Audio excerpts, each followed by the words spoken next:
మరి ప్రార్థన చేసుకుందాం.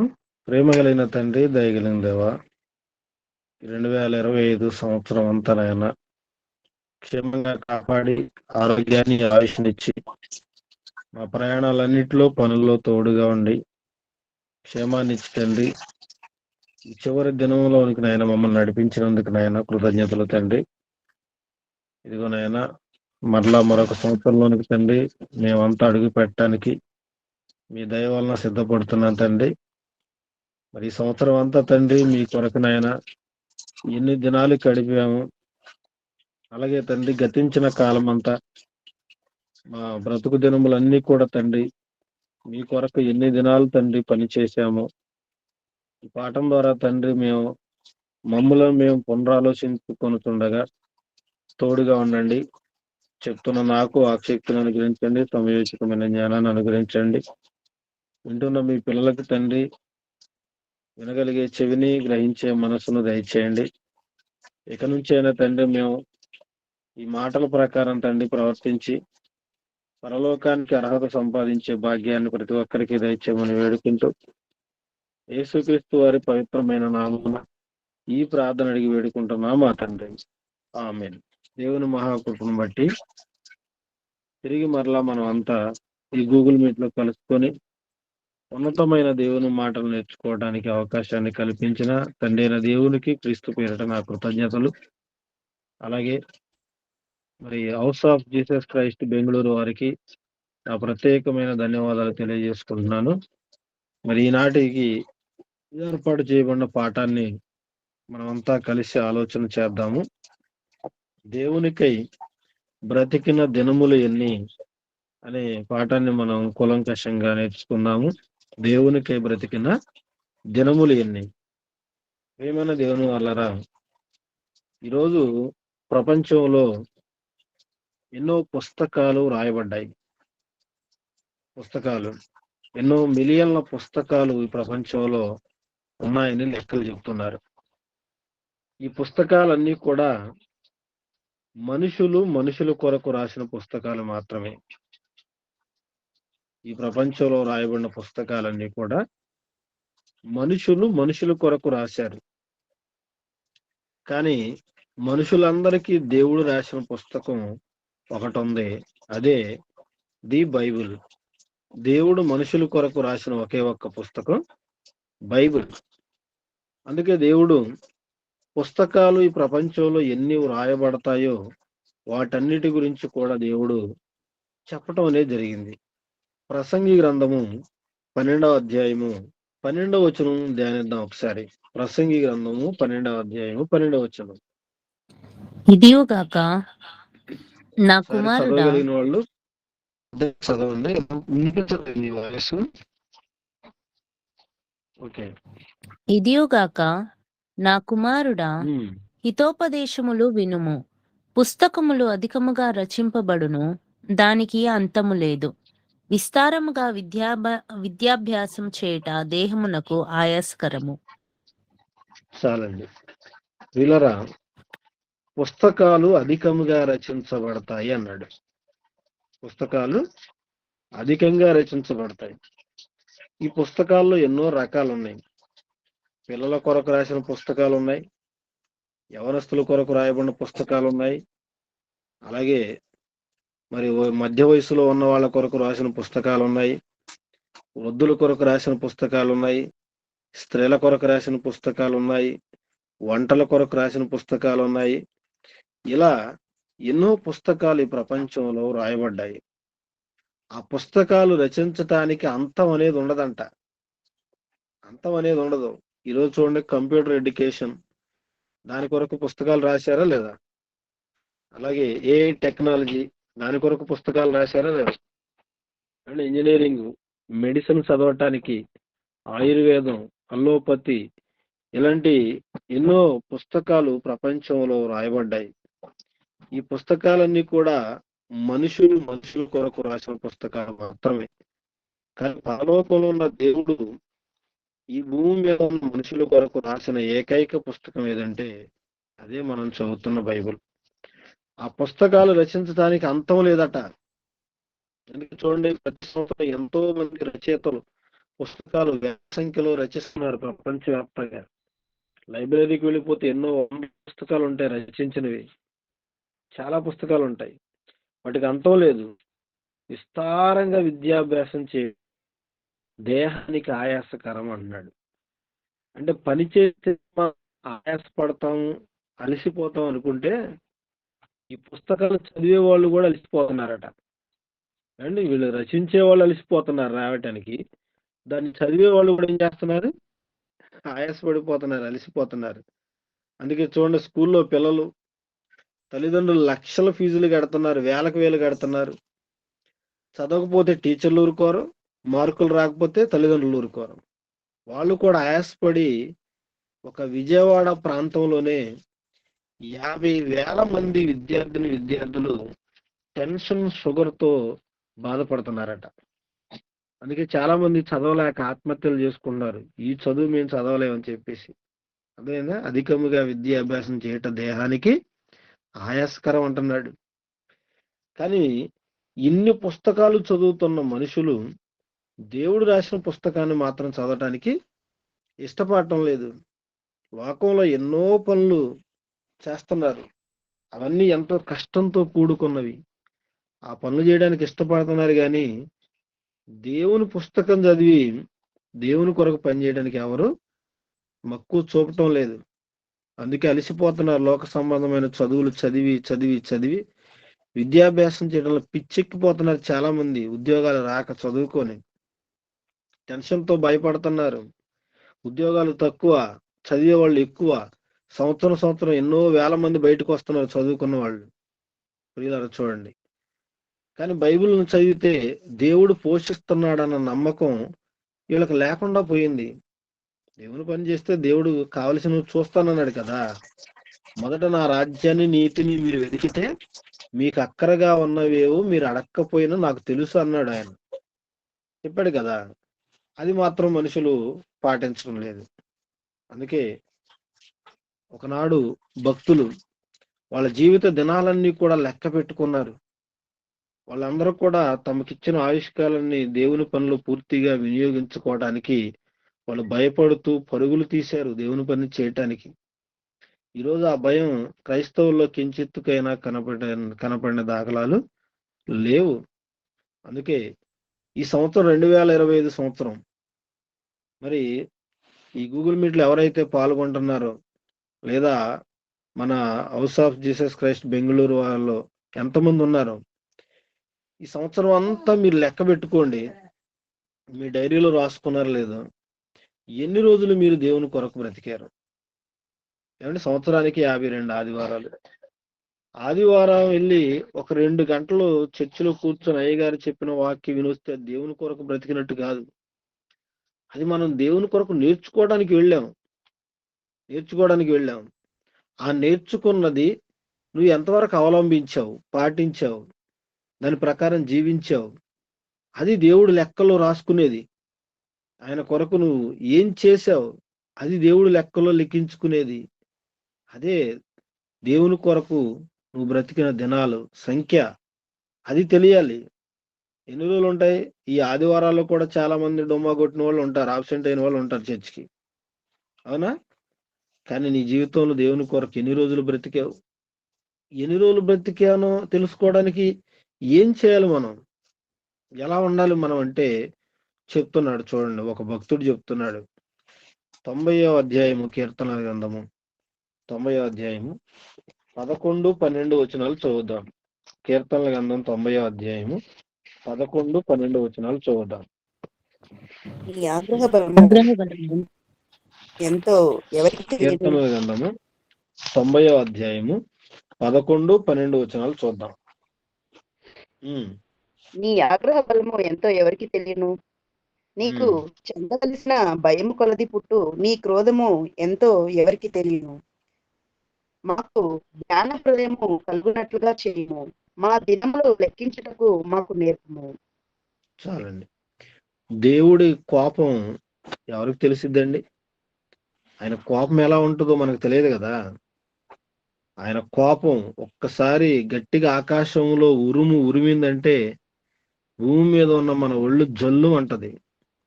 అవునా కదా, భయపడిపోతాం మనం, ఆయన కోపం తట్టుకోలేం మనం. అందుకే మోషే గారు దేవునికి భయపడుతూ ఏమంటున్నాడంటే, మా దినములు లెక్కించుటకు మాకు నేర్పుము, మాకు జ్ఞాన హృదయము కలుగునట్లుగా చేయుము అంటున్నాడు. అండ్ మోషే గారు స్టాండర్డ్ ఏంటంటే, ఆయన ఐగుప్తీయుల సకల విద్యలన్నీ కూడా నేర్చుకున్నాడట.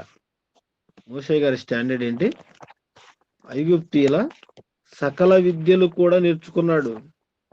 అలాంటి మోషే గారు తన స్థాయిని తగ్గించుకొని ఎలా మాట్లాడుతున్నాడో దేవుని దగ్గర, ఎలా ఆయన కొరకు మాట్లాడుతున్నాడో చూడండి ప్రియులారా, ఎంత తగ్గించుకున్నాడో చూడండి. మోషే గారు 40 సంవత్సరాలు వచ్చేంత వరకు కూడా ఫరో ఇంటిలో పెరిగాడు. ఆయన ఎక్కడ పెరిగాడు మోషే గారు? ఫరో ఇంట్లో పెరిగాడు. జమ్ముపేటలో దొరికాడు కదా, ఏటిలో వాళ్ళ అమ్మగారు జమ్ముపేట కీలు మూసి అందులో పడుకోబెట్టింది కదా, ఆ ఐగుప్తు ఈ నదిలో. ఆ ఏటిలో దొరికాడు మోషే గారు ఫరో కుమార్తెకు. ఫరో కుమార్తె కోటలోనికి తీసుకువెళ్ళిపోయింది. అక్కడ 40 దినాలు బతికి 40 సంవత్సరాలు బతికాడు మోషే గారు. మోషే గారికి ఎన్ని సంవత్సరాలు? ఫరో ఇంటిలో ఉన్నంత వరకు 40 సంవత్సరాలు. ఈ 40 సంవత్సరాలు ఫరోలో ఇంటిలో ఉండి మోషే గారు ఏమేమి కార్యక్రమాలు చేశాడో చెప్తున్నాడు చూడండి. అపోస్తుల కార్యములు 7వ అధ్యాయము 22వ వచనం చూద్దాం. మోషే సకల విద్యను అభ్యసించి ఉమ్. మాటలందు కార్యములందు ప్రవీణుడై ఉండెను. చూసారా, మోషే గారు ఐగుప్తు దేశంలో ఉన్న సకల విద్యలు చదివాడటండి. ఎన్ని కోర్సులు చదివాడట మోషే గారు? సకల విద్యలు. సకల విద్యలు అంటే అప్పుడున్న రాజనీతి శాస్త్రం చదివాడు, సాంఖ్యక శాస్త్రం చదివాడు, ఇలా ఎన్నో శాస్త్రాలు ఉన్నాయి ఆ రోజు, అవన్నీ కూడా చదివాడు. ఐగుప్తు దేశంలో ఏ చదువులైతే ఉన్నాయో వాటిని అన్నిటి కూడా చదివేశాడట. పోనీ ఒక 5 సంవత్సరాలు బాల్యం తీసేస్తే మోషే గారు ఎన్ని సంవత్సరాలు చదివాడు? 35 సంవత్సరాలు చదివాడు. 35 సంవత్సరాలు అంటే ఈ రోజు పిహెచ్డి చేసే వాళ్ళకి 30 సంవత్సరాలు పైన పడుతుంది.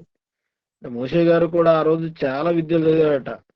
40 సంవత్సరాలని ఎలా చెప్పగలరు అని మనం అంటే, ఆ కింద అంటున్నాడు చూడండి 23వ వచనంలో.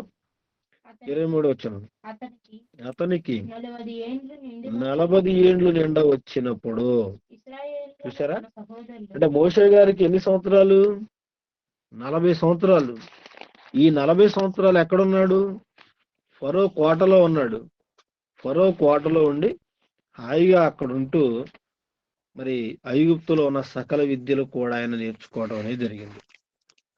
ఇన్ని విద్యలు నేర్చుకున్న మోషే గారికి దినాలు, రోజులు లెక్క పెట్టడం తెలియదా? రోజులు లెక్క పెట్టడం తెలియదా అండి? రోజుకి 24 గంటలు ఉంటాయని, వారానికి 7 రోజులు ఉంటాయని, నెలకు 30 రోజులు ఉంటాయని, 12 నెలలు ఉంటాయని, 365 రోజులైతే ఒక సంవత్సరం అని మోషే గారికి తెలియదా? ఈ మాత్రం సకల విద్యలు చదువుకున్న మోషే గారికి ఈ లెక్క మాత్రం తెలియట్లేదట. అంటే ఇది ఎంత జటిలమైన లెక్కో, కఠినమైన లెక్కో ఆలోచించండి. దేవునికై బ్రతికిన దినాలు ఎన్ని? అందుకే మోషే గారు బాధపడుతూ ఆయన ప్రార్థన చేస్తున్నాడు. ఏమండి, ఈ 90వ కీర్తన అనేది మోషే గారే రాసింది, దావీదు రాసింది కాదు.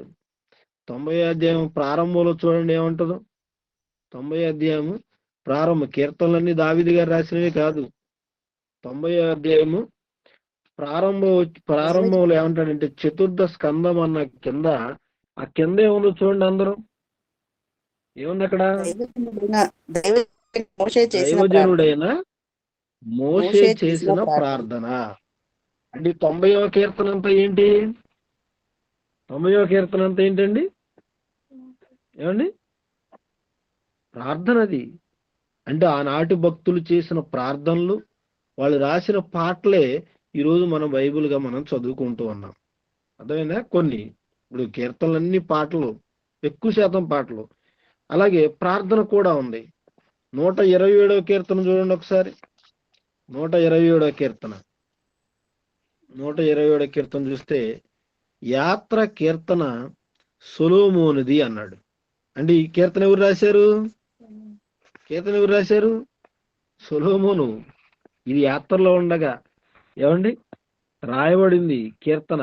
సొలొమోను గారు రచించారట దీన్ని. కౌరవ కుమారులు రాసింది ఉంది. ఏమండి ఆసాపు కీర్తనలు ఉన్నాయి. ఇలా చాలా మంది రాశారు. సింహభాగం ఎక్కువ భాగం దావీదు గారు రాశారనమాట. అర్థమైందా? ఇప్పుడు ఈ 90వ కీర్తన అంటే ఈ ప్రార్థన అనమాట. ఇది ఎవరు రచించింది? ఎవరు చేసిన ప్రార్థన ఇది? మోషే గారు. ఈ మోషే ఐగుప్తీల సకల విద్యలు నేర్చుకున్నాడట. ఎన్ని సంవత్సరాలు అంటే 40 సంవత్సరాలండి. 40 సంవత్సరాలకి పెళ్ళయి పిల్లలు పుడతారు, అంతా సంసారం, ఎన్నో బాధ్యతలు ఉంటాయి. కానీ మోషే గారు పెళ్లి చేసుకోలేదు 40 సంవత్సరాలు వచ్చిన. మరి ఎప్పటికీ భారతదేశం అంతా ఒక ఆయన పెళ్లి కోసం ఎదురు చూస్తున్నారు. ఎవరైనా రాహుల్ గాంధీ గారి పెళ్లి కోసం. అర్థమైందా? అంటే ఇన్ని సంవత్సరాలు వచ్చినా పెళ్లి చేసుకోలేదని అడుగుతా ఉంటారు. అలాగే మోషే గారు కూడా 40 సంవత్సరాలు వచ్చేసరికి పెళ్లి చేసుకోలేదు. అలాంటి మోషే అంత చదువుకొని దినాల లెక్క నాకు తెలియలేదు అంటున్నాడంటే అప్పుడు ఏమంటాం మనం? మన ప్రాంతంలో ఎవరైనా అన్ని సంవత్సరాలు చదువుకొని నాకు దినములు లెక్క పెట్టడం తెలియలేదని అనుకోండి, ఒరే నీ చదువు ఏట్లో తగలబెట్ట, ఎందుకురా ఇన్ని సంవత్సరాలు చదువుకున్నారని అంటారు. అవునా కదా? అంటారు. కానీ మోషే గారు మాటల్లో పరమార్థం ఉంది. ఆయన మాట్లాడిన ప్రతి మాట తక్కువగా అంచనా వేయడానికి వీల్లేదండి.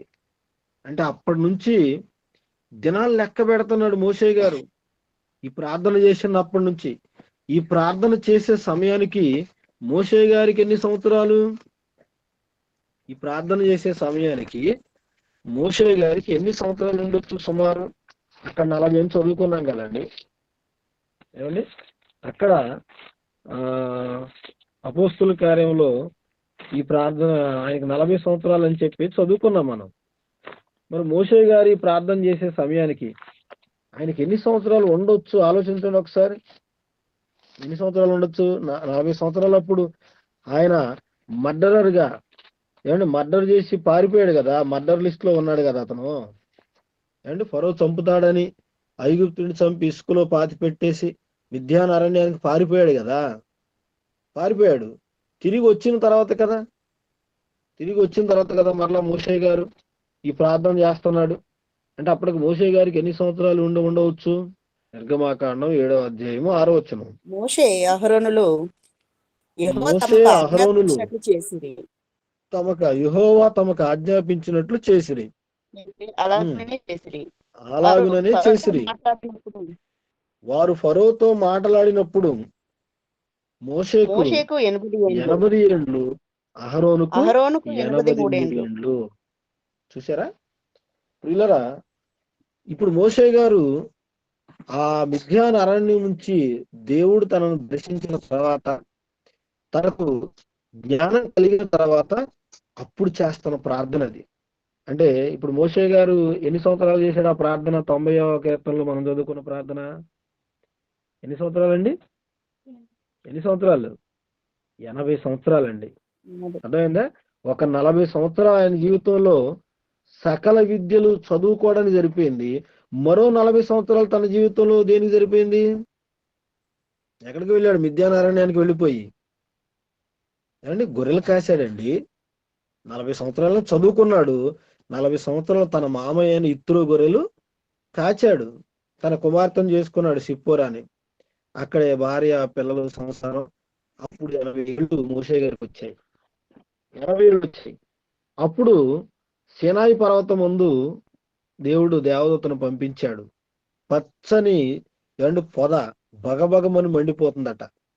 పచ్చని పొద బగబగమని మండిపోతుంది. వీళ్ళరా మండేది ఏదైనా కొంతసేపటికి ఏమైపోవాలి? కాలిపోవాలి, బూడిదైపోవాలి. కానీ ఆ పొద మండుతుండగాని బూడిద అవట్లేదట. ఇప్పటికీ ఆ పొద ఫోటో బైబిల్లో ఆ మధ్య పేజీలు వేస్తారు చూడండి, కలర్ ప్రింట్ లో చూడండి. ఆ సీనాయి పర్వత ప్రాంతం సీనరీ వేస్తారన్నమాట. ఆ పర్వతం మండిపోతూ ఉందట. అప్పుడు ఆ పర్వతాన్ని చూద్దామని మోషే గారు ఆ తట్టు వెళ్ళాడట. 3వ అధ్యాయం నిర్గమాకాండం ప్రారంభం నుంచి చూడండి. నిర్గమాకాండం 3వ అధ్యాయం ప్రారంభం నుంచి. మోషే ఉమ్, మిద్యాను యాజకుడైన ఇత్రో అను ఉమ్, తన మామ మందను మేపుచు ఆ ఉమ్, మందను అరణ్యం అవతలకు తోలుకొని దేవుని పర్వతమైన హోరేబునకు వచ్చును. ఒక పొద ఉమ్, నడిమికి జ్వాలలో యెహోవా దూత అతనికి ప్రత్యక్షమాయెను. అతడు చూచినప్పుడు ఉమ్. అగ్ని వలన ఆ పొద మండుచుండెను, గాని కాలిపోలేదు. అప్పుడు మోషే ఆ పొద ఏల కాలిపోలేదో నేను ఆ తట్టు వెళ్లి ఈ గొప్ప వింత చూచేదని అనుకొనెను. దాన్ని చూచుటకు చాలండి, అతడు చూశారు కదా, చాలమ్మా చాలు. మోషే గారు గొర్రెలు తోలుకొని వెళ్ళాడట. ఏమంటే అరణ్యం అవతలకు వెళ్ళిపోయాడట. అక్కడ దేవుని పర్వతమైన హోరేబు అని పేరు పెట్టబడిన పర్వతం ఉంది. అదేనా పిల్లరా? ఆ పర్వతానికి మరొక పేరే సినాయి పర్వతం అని కూడా అంటారు. ఈ హోరేబు పర్వతానికి వెళ్ళాడట ఆయన. వెళ్ళిపోతే ఒక పచ్చని పొద భగభగమని మండిపోతూ ఉందట. కానీ కాలిపోవట్లేదంట. చూసారా? కాలిపోవట్లేదు. మన ఇంట్లో లైట్ కూడా పెట్టుకుంటాం, వెలుగుతూ ఉంటది, కాలిపోద్దా? ఏదో ఒక రోజు అది మాడిపోద్ది అనమాట. కొంతకాలం పీరియడ్ ఉంటుంది, దానికి టైం ఉంటుంది. కానీ పొద కాలుతుంది కానీ ఏమండి, మండుతుంది కానీ కాలిపోవట్లేదు, బూడిదవట్లేదు. ప్రపంచంలో ఎన్నో వింతలు మనం చూసాం. అసలు ఎలాంటి వింత ఎవరైనా చూసారా? పోనీ మనం పుల్లలు తీసుకొచ్చి, కట్టెలు తీసుకొచ్చి నిప్పు అంటిస్తాం, బూడిద అవ్వకుండా కాలిపోకుండా ఉంటాయా? ఉండవు కదండి. అంటే పచ్చగా ఉంది, అది ఎండిన పుల్లలు అయితే కాలిపోతాయి. పచ్చని చెట్టు కాలుతుంది ఎక్కడన్నా? కాలదు. ఒకవేళ కాలినా అది రాలిపోతుంది అనమాట, బూడిదైపోద్ది. కానీ ఈ చెట్టు కాలిపోతుంది, బూడిదవ్వలేదంటే ప్రపంచ వింతల్లో వింత ఏదైనా ఉందంటే నెంబర్ 1 వింతకి ఈ వింతని చేర్చాలండి. మరి చేర్చారు ఎవరైనా? ఓ తాజ్మహల్ ఎంత, ఏమండి పిరమిడ్లు ఎంత, ఏదో పిచ్చి పిచ్చివన్నీ వింతలో అని అనుకుంటున్నారు. అవి మరలా కట్టగలం మనం. కానీ వింత అంటే ఇలాంటివి చూడాలి. అందుకే మోషే గారు అన్నారు, ఈ గొప్ప వింత ఏంటో అసలు చూద్దామని అటు వెళ్ళిపోయాడట. అప్పుడు చెబుతుంది దేవత ఏమని, మోషే మోషే ఏం చేస్తున్నావు మోషే అని అడిగింది దేవదూతరా. ఏం చేస్తున్నాను? నేను గొర్రెలు కాస్తున్నాను. అసలు నువ్వు ఎందుకు పుట్టావో తెలుసా? నువ్వు ఎందుకు అంతమంది పిల్లలు చంపబడ్డా నువ్వు మాత్రం ఎందుకు రక్షింపబడ్డావో తెలుసా? ఎవరైతే నిన్ను చంపాలనుకున్నారో అదే కోటలోనికి నిన్ను ఎవరు తీసుకువెళ్లారో నీకు తెలుసా? 40 సంవత్సరాలు నిన్ను ఎందుకు పెంచానో నేను తెలుసా? మోషేకి ఏం తెలియదు ఇవన్నీ కూడా. ఎప్పుడు తెలిసింది అతనికి ఇశ్రాయేల్ తన సొంత జనం అని? 40 సంవత్సరాలు వచ్చిన తర్వాత అర్థమైంది అతనికి. అర్థమైందా? అదే అపోస్తుల కార్యాలు మనం చదువుకుంటాం, తన సొంత వారిని చూడాలని బుద్ధి పుట్టిందట. మోషే పెద్దవాడైనప్పుడు తన సొంత వాళ్ళని చూడాలని బుద్ధి వచ్చిందట. అంటే అప్పటి వరకు మోషేకి ఈ సీక్రెట్ చెప్పలేదు, నువ్వు ఇశ్రాయేలుడు అని చెప్పలేదండి. అర్థమైందా? అంటే ఇతను బ్రతకుండా బతికాడు. ఇతను బ్రతికిన కాలంలో ఎంతో మంది పసిపిల్లలు ఐగుప్తు ప్రాంతంలో చంపబడి ఆ ఏటిలో విసిరివేయబడ్డారు. అలాంటి క్లిష్టకాలంలో మోషే గారు బ్రతికాడు. నువ్వు ఎందుకు బ్రతికావో తెలుసా? నువ్వు ఎలా బ్రతికావో తెలుసా? అసలు నువ్వు ఎందుకు పుట్టావో తెలుసా? 40 సంవత్సరాలు చదువుకోవడానికి కాదు, మరో 40 సంవత్సరాలు గొర్రెలు కాయటానికి కాదు. నువ్వు కారణ జన్ముడివి, దేవుని పని నీకుంది అని చెప్పేసి దేవదూత వచ్చి తన జీవిత సంకల్పం ఏమంటే తన జన్మ రహస్యం తన హితోపదేశం చేసిన తర్వాత అప్పుడు మోషే గారు ఫరో దగ్గరకు వెళ్ళాడు అనమాట. ఫరో దగ్గరికి వెళ్ళాడు అంటే నేను పుట్టింది వాళ్ళని బానిసత్వం నుంచి విడిపించడానికి, కానాను దేశానికి నడిపించడానికి అనేది అతనికి అర్థమైందనమాట. అప్పుడు మోషే గారు ప్రార్థన చేస్తున్నాడు, ఏమని? మాకు జ్ఞాన హృదయము కలుగునట్లుగా చెయ్యము, మా దినములు లెక్కించుటకు మాకు నేర్పుము అన్నాడు. అర్థమైనా? మోషే గారికి రోజులు, వారాలు, నెలలు, సంవత్సరాలు తెలియక కదా మాట అంది. ఆయన ఒక ఇంటలెక్చువల్ అనమాట, మహా మేధావి. 40 సంవత్సరాలు చదువుకున్నాడంటే ఆయన ఎంత గొప్పవాడై ఉంటాడు లోక విద్యలో. అలాంటి వాడికి ఏం తెలియదు లెక్క పెట్టం. అందుకే 80 సంవత్సరాలు నా జీవితంలో అంతా వ్యర్థంగా గడిచిపోయాయి, ఇంకెన్ని సంవత్సరాలు నేను బతుకుతానో తెలియదు.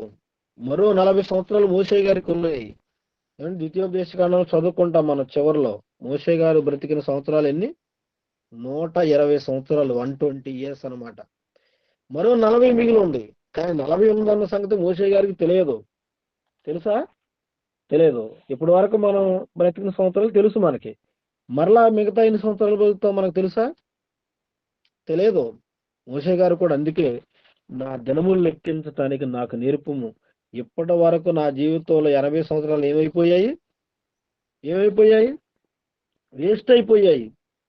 కానీ ఇక మీదట ప్రతి దినము కూడా నీ సేవలోనే నా దినాలన్నీ కూడా గడిచిపోవాలి.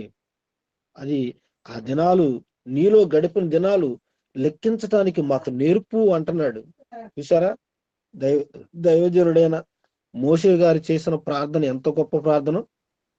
ఆయన ప్రార్థనలో ఆశయం ఉందో తప్ప ఆశలు మాత్రం లేవు.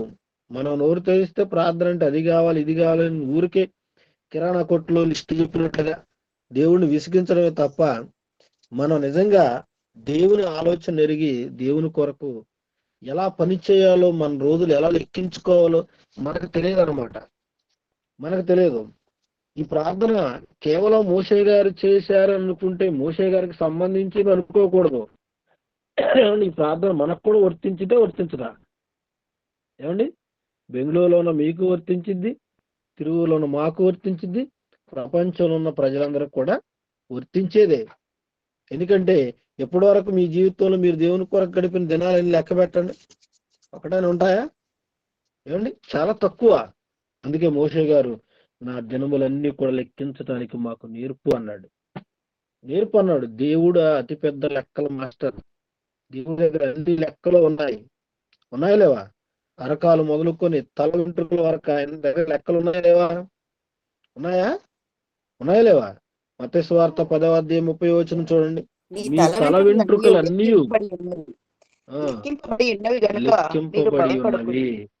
లెక్కింపబడి ఉన్నవి. చూసారా? దేవుని దగ్గర ఎన్ని లెక్కలు ఉన్నాయట? ఏమండి? ఎముకల లెక్క ఉంది. పుట్టినప్పుడు 300 పైగా ఎముకలు ఉంటాయట. మరలా ఇవన్నీ కలిసిపోయి చివరికి ఎన్ని ఎముకలు ఉంటాయి మనిషిలో? 206 ఉంటాయి. అలాగే మన శరీరంలో ఉన్న ప్రతి అణువు దేవునికి లెక్కే. దేవుడి దగ్గర చాలా లెక్కలు ఉన్నాయి. ఆయన లెక్కల మాస్టర్. అందుకే నీలో నా దినాలు లెక్కించుకోవాలని మోషే గారు అడుగుతున్నారు. మన తల వెంట్రుకలన్నీ కూడా లెక్కించాడట దేవుడు. లెక్కించాడా లేదా? ఏమంటే ఇప్పుడు ఈ వాక్యం వింటున్న వారందరూ ఒక్కొక్కరు ప్రశ్నించుకోండి, మీ తల మీద ఎన్ని వెంట్రుకలు ఉన్నాయి? చెప్పగలరా ఎవరన్నా? మీ తల మీద ఎన్ని వెంట్రుకలు ఉన్నాయి? ఏమండి? స్నానం చేస్తున్నప్పుడు, తలస్నానం చేస్తున్నప్పుడు ఎన్ని రాలిపోతాయి? మళ్ళా కొత్తగా ఎన్ని పుట్టుకొస్తున్నాయి? ఏమండి? ఎన్ని వెంట్రుకలు ఉన్నాయి చెప్పండి. చెప్పగలవా? లెక్కల మాంత్రికురాలని ఒక ఆవిడకి పేరు పెట్టారండి. బహుశా ఆవిడ కర్ణాటకలోనే ఉందనుకుంటా, శకుంతలాదేవి అని. చూడండి, శకుంతలాదేవి అని, ఆమెకు లెక్కల మాంత్రికురాలు, హ్యూమన్ కంప్యూటర్ అని పేరు పెట్టారు ఆవిడకి. ఎప్పటికీ ఉందా ఆవిడ ఏ లెక్కడినా టకీమని చెప్పేస్తానమాట. ఏమండి? టకీమని చెప్పేస్తాయి. అలాంటి ఆవిడని ఇప్పుడు మనం అడుగుదాం వెళ్ళి, అమ్మా మా దేవుడు అడుగుతున్నాడు, నువ్వు ప్రపంచంలో అన్ని లెక్కలు చెబుతావట, మరి 150 × 175 అంటే ఎంతో ఈజీగా చెప్పగలవంట. కానీ మా దేవుడు అడుగుతున్నాడు, నీ తల మీద వెంట్రుకల లెక్క ఒకసారి చెప్పు అమ్మా అనండి ఆవిడని. చెప్పగలరా? చెప్పలేదు. ఎందుకంటే దేవుడు అడిగే ప్రశ్నకు సమాధానం చెప్పలేరు ఎవరు కూడా. ఎందుకంటే చదువుకున్నాం కదా యోబు గ్రంథంలో, 1000 ప్రశ్నల్లో ఇస్తే దేవుడు మనిషి ఒక్క ప్రశ్నకు కూడా సమాధానం చెప్పలేడట. ప్రియులారా, అంటే దేవుడు అంత జ్ఞానం కలిగిన వాడాయన. దేవుడు అంత జ్ఞానం కలిగిన వాడు. ప్రియులారా, దేవుడు జ్ఞానం కలిగిన వాడు. అలాంటి దేవుని లెక్కల్లో మనం ఆయన కొరకు బ్రతికిన దినాలు ఉండాలంటే ఎంత గొప్ప అండి. అందుకే మోషే గారు అన్నాడు, మాకు జ్ఞాన హృదయము కలిగినట్లుగా చేయము, మా దినములు లెక్కించుటకు మాకు నేర్పుము అన్నాడు. మాకు నేర్పుము. దేవుడు మనుషుల ఆయుష్కాలాన్ని లెక్కించాడు. ఆయన ఎప్పుడు లెక్కించాడంటే 139వ అధ్యాయం 139వ అధ్యాయం 16వ వచనం చూడండి. నేను పిండంనై ఉండగా నీ కన్నులు నన్ను చూచెను. నియమింపబడిన దినములలో ఒకటైనను కాకమునుపే నా ఒకటైనను దినములన్నీ నీ కాకమునుపే గ్రంథంలో నా దినములన్నీ నా దినములన్నీ నీ గ్రంథంలో లిఖితములాయెను అన్నాడు. లిఖితములాయెను. లిఖితములాయన. నేను పిండముగా ఉన్నప్పుడు ప్రియులారా, అండం పిండంగా మారుతుంది. 3 నెలల టైం పడుతుంది ఏమండి. ఆ సంయుక్త బీజం జైగోటుగా మారి చిన్న మాంసపు ముద్దగా ఉంటుంది. ఆ మాంసపు ముద్దగా ఉన్నప్పుడు దేవుడు ఏం చేశాడట? మన జీవిత కాలాన్ని అంతటినీ కూడా ఏం చేశాడు? ఫిక్స్ చేశాడట. పలానా శ్యామ్ గారు బెంగళూరులో పుట్టాలి, పలానా మరి శ్యామ్ గారు బెంగళూరులో పుట్టాలి, ఆనంద్ గారు బెంగళూరులో పుట్టాలి, చూడండి రమాదేవి గారు బెంగళూరులో పుట్టాలని మీ అందరి పేర్లు దేవుడు రాసుకున్నాడట. రాసుకొని మీ జీవిత కాలం అంతా కూడా ఫిక్స్ చేశాడట. Date of birth, date of death రాసేసాడు దేవుడు. నువ్వు ఎన్ని రోజులు బ్రతకాలి అని, ఎన్ని రోజులకు చనిపోవాలి అన్ని దేవుడు ఏం చేశాడట? నా దినములన్నీ నీ గ్రంథములో లిఖితములు ఆయన అన్నాడంటే, దినములు అంటే పుట్టిన దగ్గర నుంచి మరణించేంత వరకే కదా. ఈ దినాలన్నీ కూడా ఏం చేశాడట ఆయన?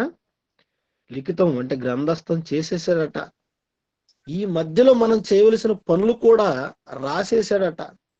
రాశాడా లేదా? ఎఫెసీ పత్రిక 2వ అధ్యాయం 10వ వచనం చూడండి. ఎఫెసీ పత్రిక 2వ అధ్యాయం 10వ వచనం చూద్దాం. మరియు వాటి యందు మనము నడుచుకొనవలెనని దేవుడు ముందుగా సిద్ధపరిచిన సత్క్రియలను చేయటకై మనము క్రీస్తు యేసునందు సృష్టింపబడిన వారమై ఆయన చేసిన పని అయి ఉన్నాము. దేవుడు రాసిన ఈ దినాలు, ఆయన గ్రంథంలో రాసుకున్న దినాలన్నీ కూడా దేని కొరకు రాసుకున్నాడట? దేని కొరకు రాసుకున్నాడు? వాటి యందు మనం నడుచుకోవాలి. వేటి యందు? దేవుడు నిర్ణయించిన సత్క్రియలు, పనులు.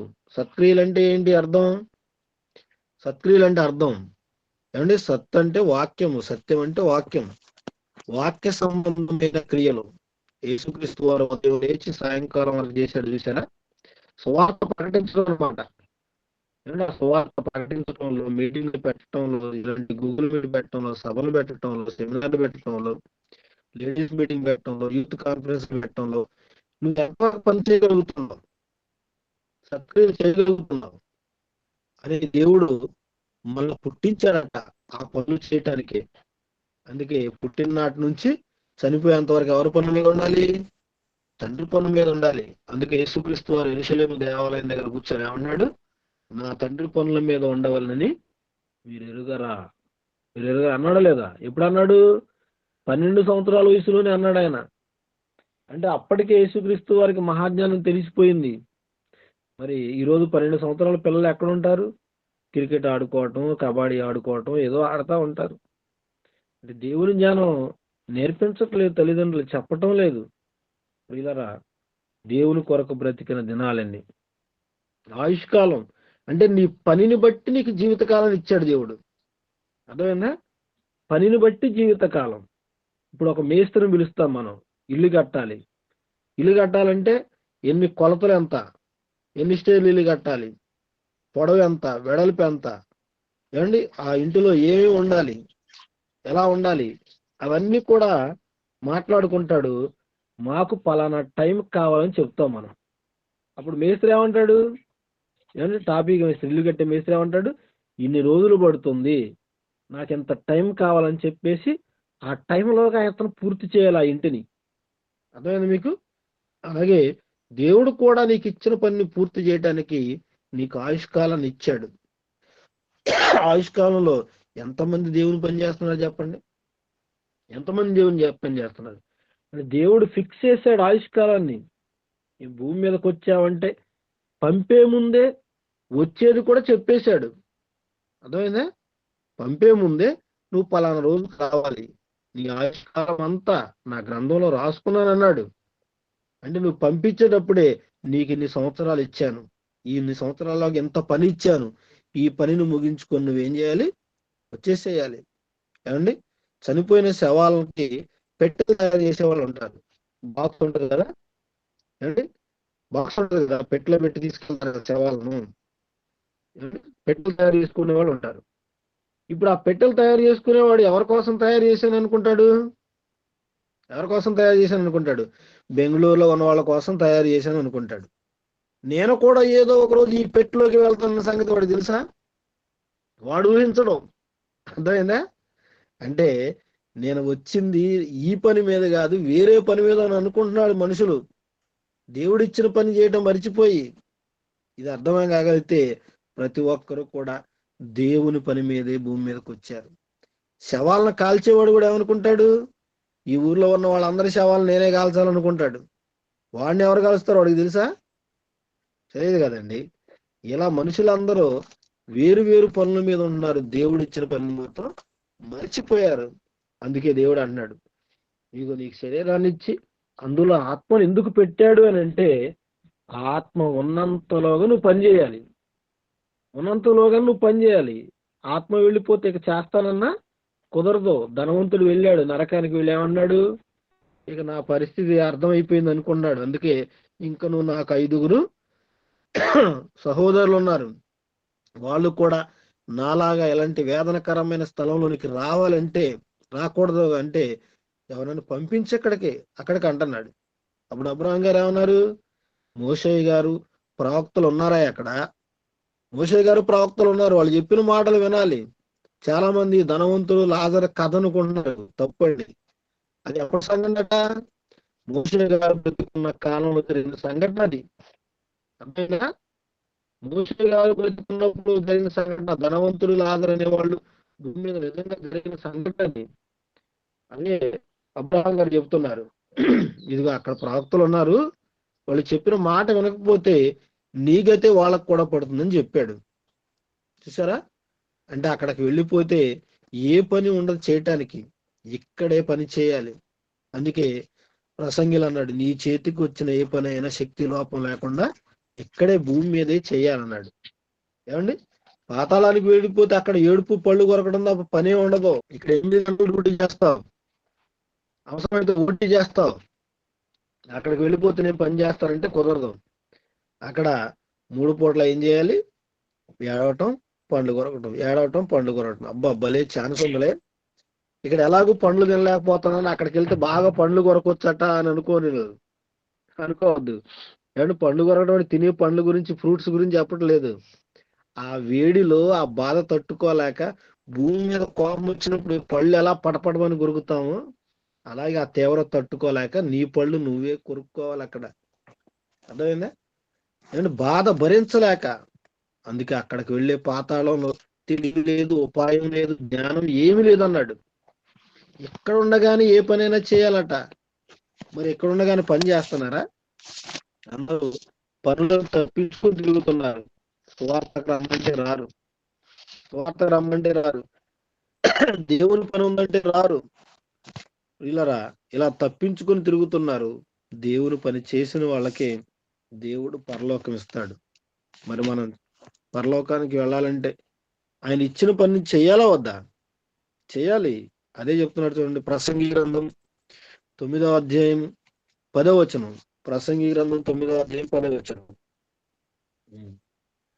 చేయుటకు నీ చేతికి వచ్చిన ఏ పనినైనను నీ శక్తి లోపము లేకుండా చేయము.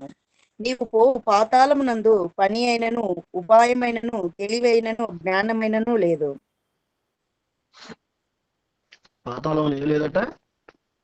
పాతాళం లేదన్నాడు. పని అయిన తెలివి లేదు, పని పని అయిన లేదు, ఉపాయం లేదు, జ్ఞానం లేదు.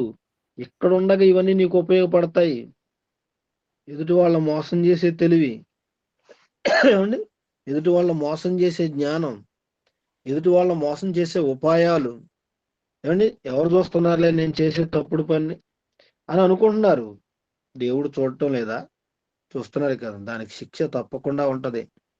అందుకే ఇక్కడ చేసిన శిక్షకి ఇక్కడ చేసిన తప్పులకు ఇక్కడ ఒకవేళ శిక్ష లేకపోయినా నువ్వు పోయే పాతాళంలో నువ్వు చేసిన ప్రతి పనికి శిక్ష ఉంటది. అందుకే ఆ పాతాళంలో తెలివి లేదు, ఉపాయం లేదు, జ్ఞానం లేదు, ఏది అక్కరకు రాదు నీకు. భూమి మీద ఉండగానే శక్తి లోపం లేకుండా చెయ్యాలి. చాలా మంది ఏమంటే బద్ధకస్తులుగా దేవుని పని చేస్తూ ఉంటారు. కానీ మన శరీరాన్ని దేవునికి అర్పించాలి, సజీవ యాగంగా అర్పించాలి అన్నాడు కదా. అర్పించాలన్నాడు. యేసుక్రీస్తు వారు ఏ రోజైనా బద్దకించాడా? లేజీగా దేవుని పని చేశాడా?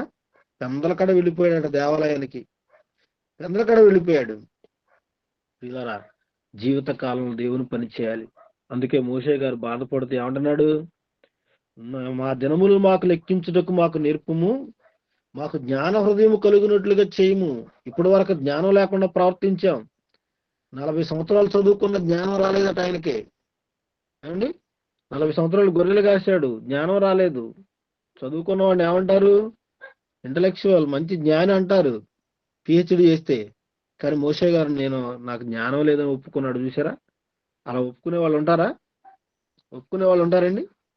40 సంవత్సరాలు లోక విద్య చదివితే అది జ్ఞానం కాదు. జ్ఞానము ఎప్పుడు నిన్ను రక్షించేదిగా ఉండాలి, నిన్ను కాపాడేదిగా ఉండదు. అందుకే సామెతలు అంటాడు, జ్ఞానాన్ని సంపాదించుకో, అది నిన్ను కాపాడుతుంది అన్నాడు. జ్ఞానం నిన్ను రక్షిస్తుంది అన్నాడు. జ్ఞానం మనల్ని కాపాడేది, రక్షించేది. అది ఈ లోక పుస్తకాల్లో లేదు, బైబిల్లో రాయబడిన వాక్యంలో ఉంది. ఆ వాక్యాన్ని సంపాదించుకుంటే మనం జ్ఞానవంతులు అవుతాం. 40 సంవత్సరాలు చదువుకున్నాడు, 40 సంవత్సరాలు గొర్రెలు కాశాడు. తర్వాత నాకు జ్ఞానం కావాలన్నాడు. మా దినాలు లెక్కించడానికి మాకు నేర్పు అంటున్నాడు. నేర్పు అంటున్నాడు. పిల్లరా, రేపటి రాత్రికి 2025 క్యాలెండర్ అయిపోయింది. అయిపోయిందా? అయిపోదా? ఏమండి, సంవత్సరం కాలం క్యాలెండర్ ఉపయోగపడింది ఇంట్లో దాచుకుంటారా? ఏం చేస్తారు? తీసి పారేస్తారు. ఇప్పుడు 365 రోజులు క్యాలెండర్కి అయిపోయా, మనకైపోయా? ఎవరికైపోయాయి 365 రోజులు? ఎవరికైపోయాయి? మనకే అయిపోయాయి. మరలా కొత్త క్యాలెండర్ తెచ్చుకొని పెట్టుకుంటాం. మరలా సంవత్సరం అయిపోతే మరలా పారేస్తాం. మనం అనుకుంటున్నాం కదా, క్యాలెండర్ మార్చాం కదా, 360 రోజులు అయిపోయినాయని మనం అనుకుంటున్నాం. కానీ అది ఎవరి జీవితంలో అయిపోయాయి? మన జీవితంలోనే కదా. మరి ఆ 365 దినాల్లో నువ్వు దేవుని కొరకు బ్రతికిన దినాలన్నీ, నువ్వు దేవుని కొరకు బ్రతికిన దినాలన్నీ. ఏమంటే, బర్త్డే రాగానే అందరూ పాట పాడతారు. ఏమని పాట పాడతారు? Many many happy returns of the day. అంటే ఇలాంటి సంవత్సరాలు, పుట్టినరోజులు ఎన్నో నువ్వు జరుపుకోవాలి. ఇలాంటి దినాలు నీ జీవితంలో ఎన్నో మరలా రొటేట్ అవ్వాలనుకుంటాం మనం. ఏమండి, ఒక పుట్టినరోజు వచ్చిందంటే మన ఆయుష్ కాలంలో ఏమండి కాలం తరిగిపోయిందా, పెరుగుతుందా? 360 రోజులు అయిపోయాయా, ఇంకా ఉన్నాయా? అయిపోయాయి. క్యాలెండర్ కూడా అదే గుర్తు చేస్తుంది నీకు, బర్త్డే కూడా అదే గుర్తు చేస్తుంది నీకు. ఇదిగో నువ్వు వెళ్ళే కాలం దగ్గర పడింది, జాగ్రత్త. కానీ మనం తెలియక ఏమనుకుంటాం? మెనీ మెనీ ఇంకా రావాలనుకుంటాం మనం. కానీ అవన్నీ కూడా లెస్ అయిపోయిన రోజులు అన్న సంగతి మనకు అర్థం కావట్లేదు. అందుకే మోషే గారికి అర్థమైంది, ఇదిగో నీ కొరకు బ్రతకాలి, నీ కొరకు బ్రతకాలి. 40 సంవత్సరాలు ఫరో దగ్గరికి వెళ్తే చంపుతాడని భయపడి తిరిగిన మోషే మరలా 80వ సంవత్సరమున ఏం చేశాడు? కర్ర పట్టుకున్నాడు, వెళ్ళాడు ఫరో ముందు ధైర్యంగా మాట్లాడడానికి వెళ్ళాడు. వెళ్ళినప్పుడు ఫరో కుమార్తె మరలా మోషే మీద ఆశపడింది. అయ్యా, 40 సంవత్సరాలు పెంచాను కదరా నిన్ను, నువ్వేదో హత్య కేసులో పారిపోయావు, నేను నా తండ్రి చెప్పి మేనేజ్ చేస్తాను. ఎలాగో వచ్చావు కదా, వచ్చినవాడు ఇంతకాలానికి రా, ఇది ఐగుప్తు సింహాసనం నీ కొరకు ఎదురు చూస్తూ ఉంది. నా తండ్రి చచ్చిపోయిన తర్వాత ఆ సింహాసనం నీదే. రా, నువ్వే సింహాసనాన్ని అధిరోహించి ఇది ఐగుప్తీయులకు రాజుగా ఉండు గాని, ఈ రాజ్యం అంతా ఏలుదు గాని. కానీ నా తండ్రి అడిగినప్పుడు నేను నిన్ను పెంచాను కదా, నా తల్లి ఎవడైనా ఒక్క మాట చెప్పు అంటే మోషే గారు చెప్పనన్నాడండి. ఏమండి, కర్ణాటక నిన్నే సీఎం చేస్తానని మీ దగ్గరికి ఎవరిని వచ్చారనుకోండి, ఏమంటారు మీరు? ఏంటి అమ్మా అనాలా? ఒక్క మాటే కదా, ఎన్నిసార్లు అనమంటాం? మమ్మీ మమ్మీ మమ్మీ అని ఆవిడ వెనకాల తిరుగుతూ ఉంటామండి మనం. అర్థమైందా? సోనియా గాంధీ వచ్చి కర్ణాటక మిమ్మల్ని సీఎం చేస్తామన్నాం అనుకోండి, మీరేం చేస్తారు? సోనియా మమ్మీ అని తిరుగుతారు కదా. పిల్లరా, మోషే గారు అలాంటి ఆశపడలేదట. అందుకే ఆయన ఎలా ప్రవర్తించాడు చూడండి ఒకసారి. ఆ సింహాసనం కోరుకోకుండా. హెబ్రీయులకు రాసిన పత్రిక 11వ అధ్యాయం 24వ వచనం చూడండి. మోషే పెద్దవాడైనప్పుడు విశ్వాసమును బట్టి ఐగుప్తు ధనము కంటే క్రీస్తు విషయమైన నింద గొప్ప భాగ్యం ఎంచుకొని అల్పకాలము పాపభోగము అనుభవించుట కంటే దేవుని ప్రజలతో శ్రమను అనుభవించటం మేలని యోచించి ఫరో కుమార్తె యొక్క కుమారుడని అనిపించుకొనుటకు ఒప్పుకొనలేదు. ఏలైనగా అతడు ప్రతిఫలముగా కలుగబోవు బహుమానం నందు దృష్టి ఉంచెను. విశ్వాసమును బట్టి అతడు అంటే చాలండి చూసారా? అంటే మోషే గారు మరి 80 సంవత్సరాలు పూర్తయిన తర్వాత అక్కడికి వెళ్ళాడు కదా, ఫరో ఎదుటి నిలబడటానికి కర్ర పట్టుకుని వెళ్ళాడు కదా, ఇశ్రాయేల్ని విడిపించడానికి అహరోను వెంట పెట్టుకుని వెళ్ళాడు కదా. అప్పుడు తల్లి అడుగుతుందన్నమాట ఫరో కుమార్తె, అయ్యా ఇంతకాలానికి వచ్చావు కదా, ఎలాగూ నా కుమారుణ్ణి అని ఒప్పుకో నా తండ్రి దగ్గర తీసుకెళ్ళినప్పుడు ఒక మాట చెప్పు, నేనే మీ అమ్మనని అని అంటే మోషే గారు ఒప్పుకోలేదట. ఏమండి, మోషే పెద్దవాడైనప్పుడు అన్నాడు. మోషే ఇప్పుడు పెద్దవాడు అవటం ఏంటి? ఏమండి, మోషే ఇప్పుడు పెద్దవాడు అవటం ఏంటండి? ఏమండి, 18 సంవత్సరాలు వచ్చాయనుకోండి, ఏమండి ఏమంటారు, మేజర్ అయ్యాడండి అని చెప్పేసి అంటారు, పెద్దవాడయ్యాడని చెప్పేసి అని అంటారు. కానీ మోషే 80 సంవత్సరాలు వచ్చిన తర్వాత అప్పుడు పెద్దవాడయ్యాడట. పెద్దవాడు అవటం అంటే ఏంటి? పెద్దవాడు అవటం అంటే జ్ఞానం వచ్చింది ఆయనకే. అందుకే మాకు జ్ఞాన హృదయము కలుగునట్లుగా చేయము, మా దినములు లెక్కించుటకు మాకు నేర్పము అన్నాడు. అంటే మోషేకి 80 సంవత్సరాలకు కానీ జ్ఞానోదయం కలగలేదట. మరి మనం 80 సంవత్సరాలు బతుకుతాం అసలు ఇప్పుడు? బ్రతకగలమా? అందుకే మనకు ముందే జ్ఞానోదయం కలగాలి. ఈ మాటలు చదువుకుంటున్నప్పుడు అది చెప్తున్నాడు. మోషే పెద్దవాడైనప్పుడు ఏమండి, ఐగుప్తు ధనము కంటే క్రీస్తు విషయమైన నింద గొప్ప భాగ్యమును ఎంచుకొని, మోషే విశ్వాసాన్ని బట్టి ఐగుప్తులో ఉన్న డబ్బు కంటే యేసుక్రీస్తు అని నమ్మితే వచ్చే నిందే గొప్పది అనుకున్నాడట. ప్రియులారా, క్రీస్తు విషయమైన నింద అన్నాడు. అప్పుడు యేసుక్రీస్తు వారు ఎక్కడ ఉన్నారు? మోషే కాలంలో యేసుక్రీస్తు పుట్టాడా? పుట్టలేదు. మరి క్రీస్తు విషయం కోసం నేను నింద నిర్వహించాలన్నాడు. అదేనండి బైబిల్ పరిశోధన అంటే.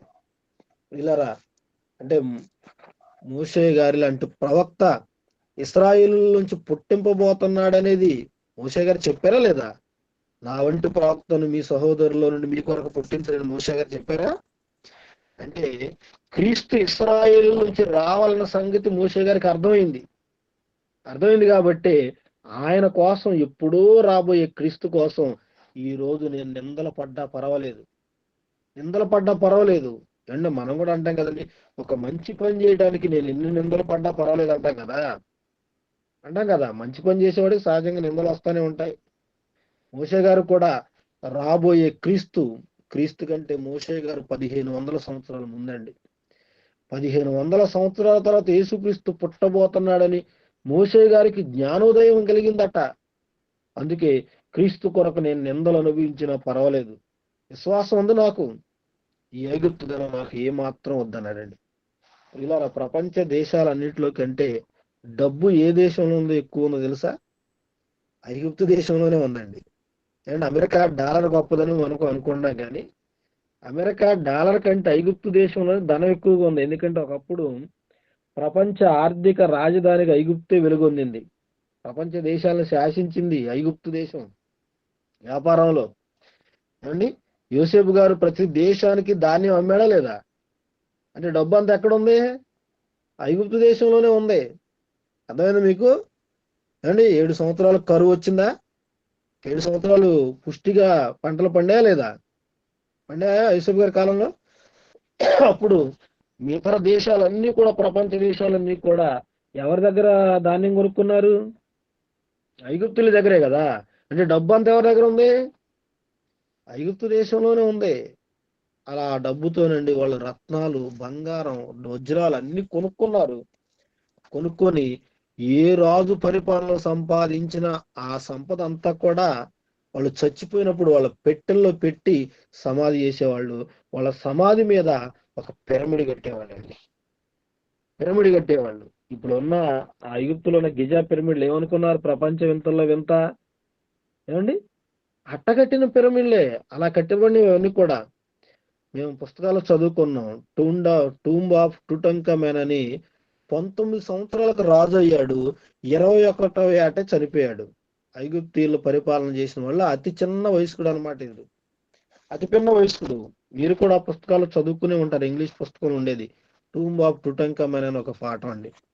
అతని సమాధి శిథిలావస్థకు వచ్చినప్పుడు సైంటిస్టులు తెరిచి చూస్తేనండి అసలు వాళ్ళ కళ్ళు జిగేలు మన్నాయట. వాళ్ళు విస్తుపోయే విస్తారమైన సంపద అందులో ఉందటండి. అంటే ఒక్క రాజు సమాధిలోనే ఎంత సంపద ఉంటే మిగతా పిరమిడ్లన్నింటిలో ఎంత సంపద ఉండాలి, ఎంత సంపద ఉండాలి? అంటే వాళ్ళ నమ్మకం ఏంటంటే మనిషికి 7 జన్మలు ఉన్నాయి, ఈ జన్మలో చచ్చిపోతే మనతో సంపాదించిన సంపాదన అంతా మనం దాచుకుంటే మరలా ఏదో ఒక జన్మలో తిరిగి బ్రతికినప్పుడు మరలా ఈ సంపద అంతా మనమే అనుభవిద్దాము అనే వాళ్ళ నమ్మకం ఉంది వాళ్ళకి, ఐగుప్తులకి. అందుకే వాళ్ళు దాచుకుంటారు. ఇప్పుడు ఆ పిరమిడ్లు అన్నింటిలో ఎంత సంపద ఉండాలండి? ఎన్ని వజ్రాలు ఎన్ని రత్నాలు ఉంటాయి చెప్పండి ప్రియులారా. అలాంటిది మోషే గారు ఐగుప్తు సింహాసనం మీద కూర్చుంటే ఆ రాజ్యంలో సంపద అంతా ఎవరిదే? మోషే గారిదే కదా. కానీ నాకు ఐగుప్తు ధనం వద్దు, క్రీస్తు విషయమైన నిందే కావాలన్నాడు. ప్రియులారా, డబ్బులు కట్టలు అక్కడ పెట్టి ఒక పక్కన బెత్తాలు పక్కన పెట్టి మీకు డబ్బులు కావాలా దెబ్బలు కావాలన్నారు అనుకోండి, ఏం కావాలంటారు మీరు? ఏం కావాలంటారు? మాకెందుకు ఆ దెబ్బలు, ఆ డబ్బులు ఇస్తే తీసుకొని పోదాం అంటారు. మోషే గారు ఏమనుకున్నారు? నాకు నిందలే పర్వాలేదు, నిందలు వచ్చినా పర్వాలేదు అని నీ కుమారుని అంటానికి మాత్రం నేను ఒప్పుకోను అన్నాడండి. అండ్ అమ్మ అన్న మాటలో ఎన్ని పదాలండి? అమ్మ 2 అక్షరాలే కదండి. ఆ 2 అక్షరాలు పలకటమే మోషే గారికి చాలా కష్టం అయిపోయింది. నేను అన్నాడు. మమ్మీ అని చిన్నపిల్లలు మనం అంటాం, అమ్మ అనరా ఒకసారి, అమ్మ అని పిలవరా అని అంటూ ఉంటాం. వాళ్ళేమో మాటలు రావు, సరిగా పిలవరు అనమాట. ఏదో అరకొరగా మాట్లాడిన ఏదో మా అన్న ఆ అన్న మోగోళ్ళలాగా అమ్మో నా కొడుకు నన్ను పిలిచాడని పొంగిపోతూ ఉంటాం మనం, అవునా కదా? అలాంటిది మోషే గారు అమ్మ అని నేను పిలవను, ఎందుకంటే నీ తండ్రి నన్ను చంపాలనుకున్నప్పుడు నా తండ్రి నన్ను కాపాడాడు, నా తండ్రి నన్ను కాపాడాడు. ఇదిగో ఐగుప్తు సింహాసనం మీద కూర్చుంటే ఏముంటాయి? రాజదండం పట్టుకుని నేను ఐగుప్తుని శాసిస్తాను. కానీ దేవుని కొరకు కర్ర పట్టుకొని అరణ్యంలో 40 సంవత్సరాలు నడిపించాడా లేదా? నడిపించాడు.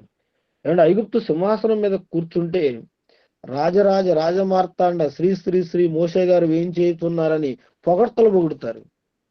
కానీ మోషే అరణ్యంలో తిట్లు తిన్నాడు వాళ్ళ చేత. వాళ్ళు తిట్టారండి, ఆయన సణిగారు, గొణిగారు. ఈ అరణ్యంలో చంపడానికి మమ్మల్ని తీసుకొచ్చావని చెప్పేసి తిరుగుబాటు చేశారు లేదా? తిరుగుబాటు చేశారా? తిరుగుబాటు చేశారు. కానీ మోషే ఐగుప్తు సింహాసనం మీద కూర్చుంటే పంచభక్ష పరమాణాలు తింటాడు. కానీ అరణ్యంలో మోషే ఆకలికి అలమటించాడు కదండి, అలమటించాడు. దానికైనా ఇష్టపడ్డాడు, కానీ మోషే అమ్మ అని పిలవడానికి మాత్రం ఇష్టపడలేదు. అమ్మ అని పిలవడానికి మాత్రం ఆయన ఇష్టపడలేదు. ఎందుకంటే క్రీస్తు విషయమైన నింద గొప్ప భాగ్యం అని చెప్పేసి అక్కడి నుంచి నేను విశ్వాసాన్ని బట్టి ఐగుప్తుని విడిచి వచ్చాడట. ఎందుకంటే ప్రతిఫలంగా ఒక బహుమానం రాబోతుంది మోషే గారికి. ఏంటా బహుమానం? ఏంటా బహుమానం? ఇక్కడ దేవుని కొరకు కొన్ని దినాలు గడిపితే నేను అక్కడ శాశ్వతంగా యుగములు దేవునితో ఉంటాను. అదే ఏమంటే పరలోకం, నిత్యజీవం అన్నమాట. అర్థమైందా? దేవుడు అందరికీ వాగ్దానం చేశాడు నిత్యజీవం ఇస్తానని చెప్పేసి. ఆ నిత్యజీవం కోసం, ఆ పరలోకం కోసం ఏమంటే మోషే గారు ఇక్కడ నిందపడ్డాడు. నిందపడితే ప్రతిఫలంగా అక్కడ బహుమానం వస్తుంది అనుకున్నాడు. ఆ బహుమానం కొరకు ఇక్కడ నిందలు పడటానికైనా ఆయన వెనకాలేదండి, వెనకాలేదు ఆయన. అందుకే పని ఎక్కువ ఉంది, కాలం తక్కువ ఉంది. కానీ 120 సంవత్సరాల్లో చేయవలసిన పని ఎంతకాలంలో చేయాలి మోషే గారు? ఇప్పుడు 40 సంవత్సరాల్లో చేయాలి. ఇప్పుడు ఈ 40 సంవత్సరాల్లో ఏ ఒక్క రోజు కూడా వేస్ట్ చేయకూడదు మోషే గారు. అర్థమైందా? ఏ ఒక్క రోజు కూడా వేస్ట్ చేయకూడదు. హోంవర్క్ ఎక్కువ ఉందనుకోండి ఏం చేస్తాం మనం? పెందలకాళ్ళు వేస్తాం. పని ఎక్కువ ఉందనుకోండి ఇంట్లో ఏం చేస్తాం? పెందలకాళ్ళు వేస్తాం మనం. అందుకే మోషే గారు ఇక నా జీవితంలో ఒక్కరోజు కూడా వేస్ట్ అవ్వకూడదు, ఒక్కరోజు కూడా వేస్ట్ అవ్వకూడదు అని ఏం చేశాడు? అందుకే నా దినములు లెక్కించుటకు నాకు నేర్పు. ఇక నా దినాలన్నీ కూడా నీలోనే గడపాలి, నీ కోసమే గడపాలి. ఇలాంటి ఆలోచనతో మూసే గారు ఉన్నారు. 2025 అయిపోతుంది, 2026లోకి వస్తాం. ఇంతకుముందు ఎన్నో సంవత్సరాలు మన జీవితంలో అయిపోయాయి. మీరు పెన్ను పేపర్ తీసుకొని రాసుకోండి, మీరు దేవుని పనిలో ఎంతకాలం ఉన్నారు. కేవలం ఆదివారమే తప్ప మిగతా రోజులు ఉన్నారా? లేదు కదండి. అందుకే పని ఎక్కువ ఉన్నప్పుడు పెందల కడ మనం మేలుకోవాలి. మన జీవితంలో ఎన్నో దినాలు వేస్ట్ అయిపోయాయి. ఇకనైనా ప్రతిరోజు దేవుని పనిలో ఉండేటట్లుగా చూసుకోవాలి. అందుకే పౌలు గారిని ప్రభు వారు ఎన్నుకున్నారు. అప్పటి వరకు పౌలు గారి జీవితంలో దినాలన్నీ కూడా వేస్ట్ అయిపోయాయా లేదా?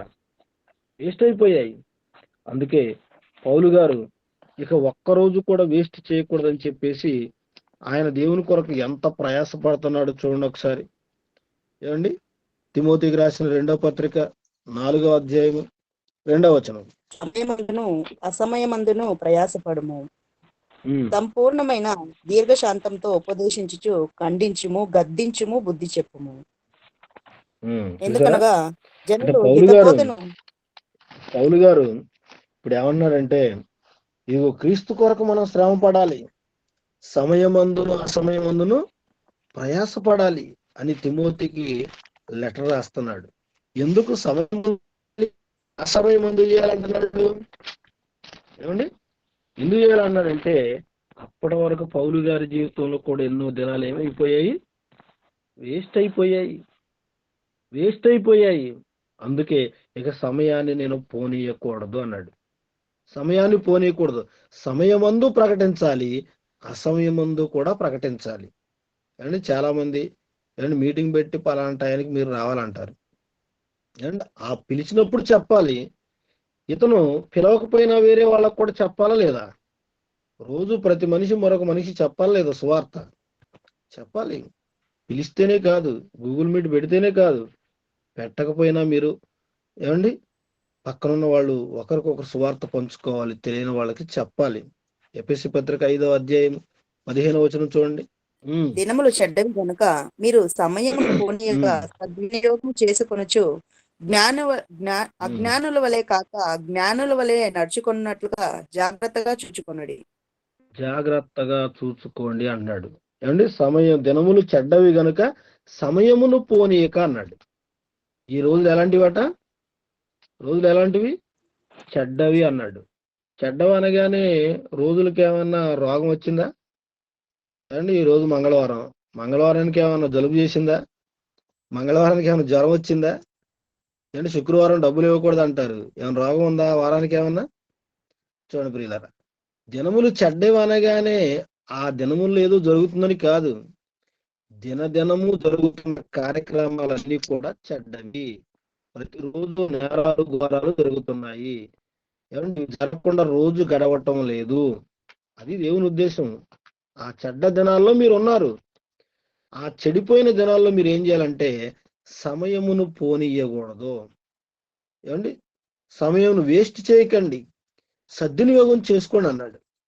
సమయం పోనీయకూడదంటే అర్థం ఏంటి? రైల్వే స్టేషన్లో కూర్చోగానే ఒకడు వేరుశనగ విత్తనాలు ఉంటాయి కదా, అమ్ముకోవడానికి వస్తాడనమాట వాడు. వేరుశనగ విత్తనాలు పల్లీలను అరవచ్చు కదా వాడు. వాడు అలా అరవడం, టైం పాస్ పల్లి అంటూ ఉంటాడు. టైం పాస్ పల్లి అంటే మాకు ఆశ్చర్యం కలుగుతూ ఉంటది. అంటే ఆ ట్రైన్ వచ్చేలాగా నువ్వేం చేయాలి? ఈ విత్తనాలు ఎలా తింటా ఉంటే ఏం చేస్తారట? టైం అయిపోతూ ఉంటదట. చాలా మంది ట్రైన్ ఎక్కేటప్పుడు, బస్సు ఎక్కేటప్పుడు ఆ ఇండియా టుడే, స్వాతి ఇలాంటి పుస్తకాలు కొనుక్కొని చదువుకుంటూ ఉంటారు. బైబిల్ చదివితే టైం పాస్ కాదా? బైబిల్ చదివితే రోజు గడవదా?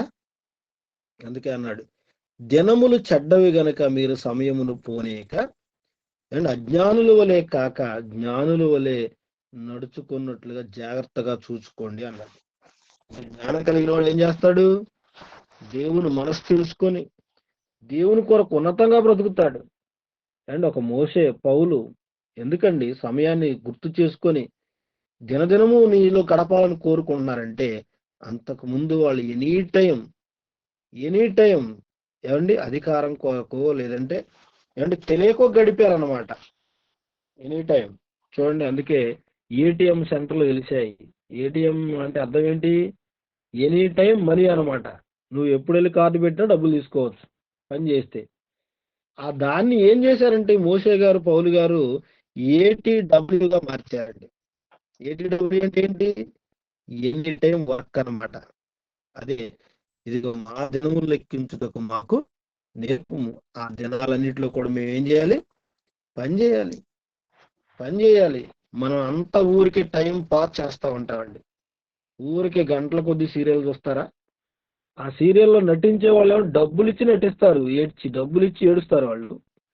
నువ్వేమో డబ్బులు ఇచ్చి ఏడుస్తున్నావు. టీవీ ఛానల్కి నెల బిల్లు కట్టాలా వద్దా? వాళ్ళు డబ్బులు తీసుకొని ఏడుస్తున్నారు యాక్టింగ్ చేసినందుకు. నువ్వు డబ్బులు ఇచ్చి ఏడుస్తున్నావు. చూడండి, కొంతమంది అక్కడ ఏడుస్తుంటే ఎక్కడ ఏడుస్తూ ఉంటారు వాళ్ళు.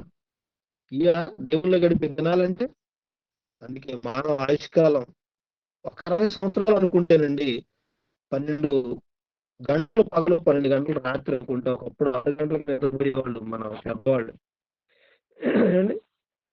అలా లెక్క కట్టుకుంటే 60 సంవత్సరాలు 30 సంవత్సరాలు నిద్రకే పోతుంది.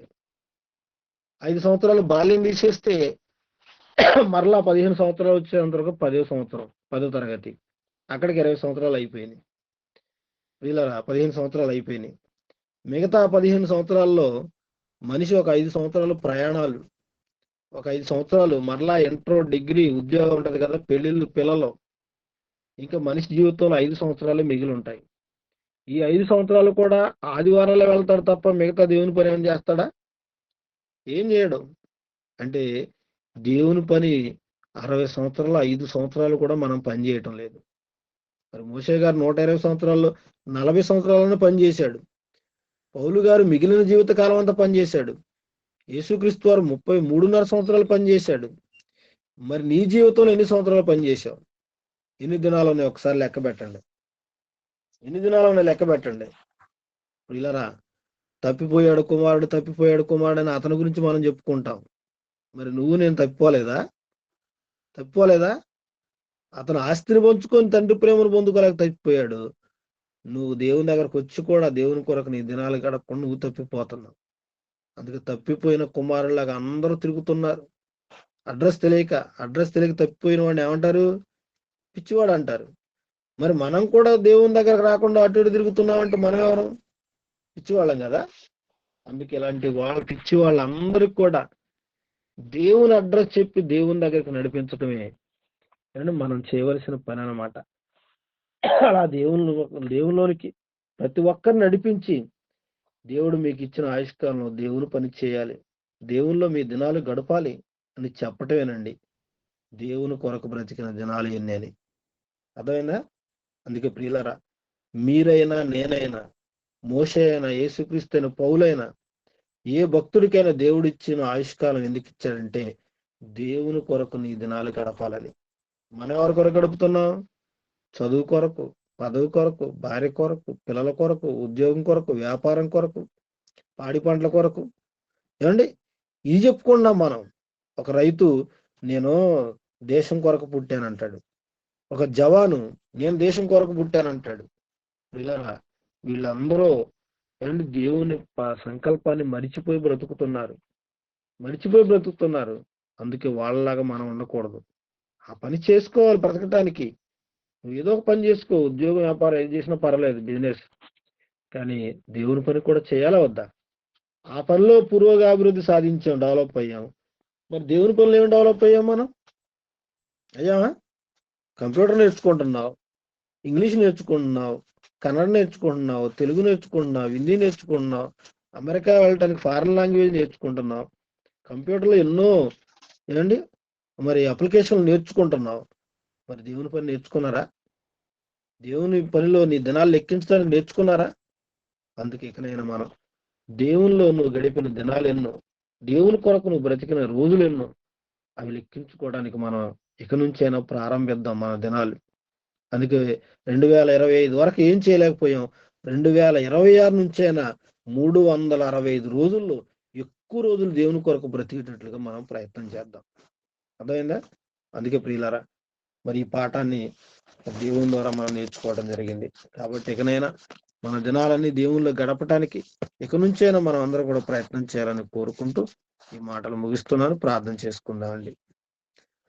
పరిశుద్ధుడు అయిన మా ప్రియ పరలోక తండ్రి, ఈ భూమి మీద నాయన మనిషి జన్మించిన తర్వాత ఈ రంగుల ప్రపంచాన్ని చూసి లోక వ్యాపకాల్లో ఉంటూ తండ్రి ఈ జన్మ పరమార్థం మరిచిపోయి బ్రతుకుతున్నాడు.